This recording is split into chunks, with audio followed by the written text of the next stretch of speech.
No! No! No! Hi gang, and welcome to another episode of Mr. Ed Makes, and in this episode I guess I'll be making dinosaur skin.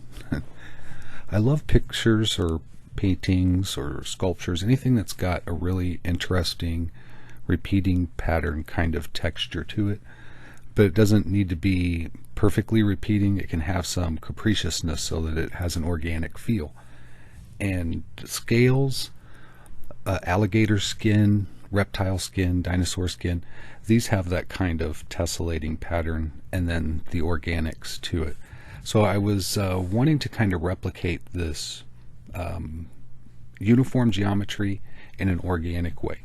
So I had a way to do this. I kind of stumbled upon this just working with how to make different impressions in joint compound, which is what I used to cover this canvas with. So I laid down a layer of joint compound, and then I put this mesh cloth over the top of it, and then I put more joint compound on top of that.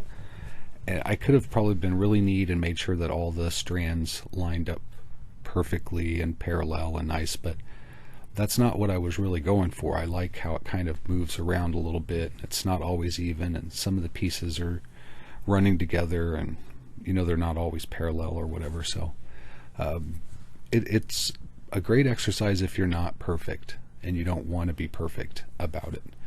So we'll carefully peel that off, and it's going to take a lot of the plaster or the gesso or joint compound, whatever you're using, with it. So kind of clean up the edges with a knife, and it's a really delicate texture right now. So if you touch it, it's going to destroy it. So I dried it, kind of heated it up a little bit to get it to firm up, and then I let it set overnight. And a step that you don't get to see here, although I think this is maybe pictures of the after it's been dried but not sealed.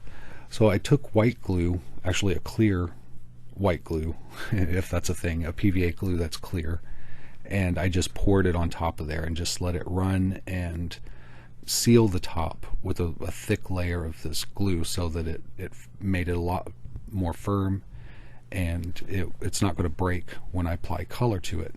And then I let that dry. So then I come back with some color, and I do this kind of a wash to it, and I want the veins to show up. So I washed that black down into the little crevices, and that's just an awesome pattern. I want to get a really long panel and do this technique and let the color run down and see how it kind of goes like a plinko pattern. I would just love to see what that would look like. So that may be something later on in the horizon, but for now it's just a small canvas, and I'm just exploring how to get the color to separate things and show up and still kind of meld together. And also I wanted it to be organic colors, even though I did in my mind think of primaries for this. For some reason I wanted the uniform primary colors to play against the unevenness of the geometry, how it's just kind of wiggly lines, perfect colors with wiggly lines. To me it was kind of a messagey thing, but instead I just went with this dinosaur skin because I kept feeling it that way. The paper here is just to soak up some of that extra color. It's tissue paper. It's going to take that color up and pull it out of the creases so that they're not as sharp, so it looks a little bit more worn and weathered. And then I'm going to take some of the color out of the other side because I thought it was just too stark. It looked like it was just spilt on there. Is that a word, spilt? I think it's spilled.